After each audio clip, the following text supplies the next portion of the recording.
আসসালামু আলাইকুম, welcome to Sitara mini kitchen. আজকে আমি আপনাদের সাথে শেয়ার করছি পাঙ্গাস মাছ ভুনার দারুণ একটি রেসিপি।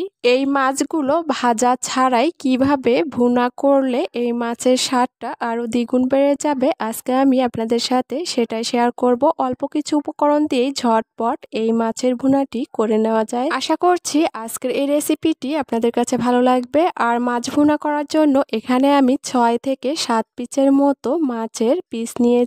অপরদিকে একটা প্যানে নিয়েছি পরিমাণ মতো সয়াবিন তেল। তেলটা যখন একটু গরম হয়েছে তখন এর মধ্যে দিয়ে দিয়েছি হাফ কাপ পেঁয়াজ কুচি। এখন চুলার তাপটা লো হিটে রেখে পেঁয়াজগুলো কিছুক্ষণ ভেজে নিতে হবে। কিছুক্ষণ ভেজে নেওয়ার পরে এর মধ্যে দিয়ে দিচ্ছি পেঁয়াজ, শুকনো মরিচ, কাঁচা মরিচ, অল্প পরিমাণে আদা, রসুন আর টমেটো।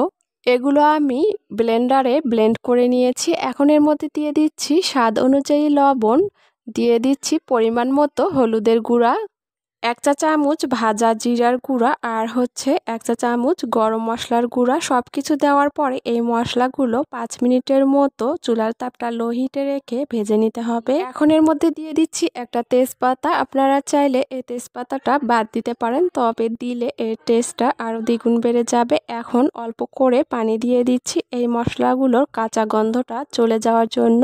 পানি দেওয়ার পরে মশলাগুলো খুব ভালো করে কষিয়ে নিতে হবে। পানিটা শুকিয়ে যখন তেলটা এরকম উপরে ভেসে উঠেছে তখন এর মধ্যে একটা একটা করে মাছের পিস দিয়ে দিচ্ছি। সবগুলো মাছ দিয়ে দেওয়ার পরে হালকা হাতে এই মাছের পিসগুলো নেড়েচেড়ে দিতে হবে, তাছাড়া ভেঙে যেতে পারে। আর এই মাছগুলো 1 মিনিটের মতো মশলার সঙ্গে খুব ভালো করে কষিয়ে নিতে হবে। এর বেশি নাড়াচাড়া করা যাবে না, এতে করে ভেঙে যেতে পারে। আর দেখতেই পাচ্ছেন আমি কিন্তু মশলার সঙ্গে মাছগুলো খুব ভালো করে কষিয়ে নিয়েছি। এরপরেই এর মধ্যে দিয়ে দিচ্ছি পরিমাণ মতো পানি। আপনারা ঝোলটা যেটুকু পরিমাণে রাখবেন সেই অনুযায়ী পানির পরিমাণটা দিয়ে দিবেন। পানি দেওয়ার পরেই চুলার তাপটা মিডিয়াম হিটে রেখে ঢাকনা দিয়ে ঢেকে এই মাছগুলো রান্না করে নিতে হবে। আর এর মাঝে কিন্তু মাছগুলো একটু নেড়েচেড়ে দিতে হবে। আর যখন রান্নাটা হয়ে এসেছে তখন এর মধ্যে দিয়ে দিচ্ছি ধনিয়া পাতা।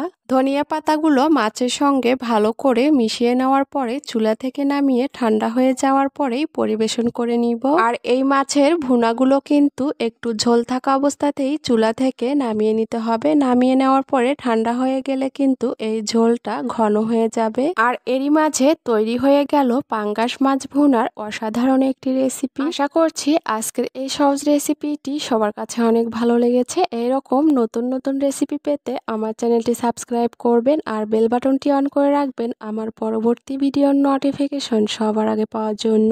আজ এখানেই বিদায় নিচ্ছি। এতক্ষণ আমার সঙ্গে থাকার জন্য সবাইকে অনেক ধন্যবাদ। সবাই ভালো থাকবেন, সুস্থ থাকবেন। আল্লাহ হাফেজ।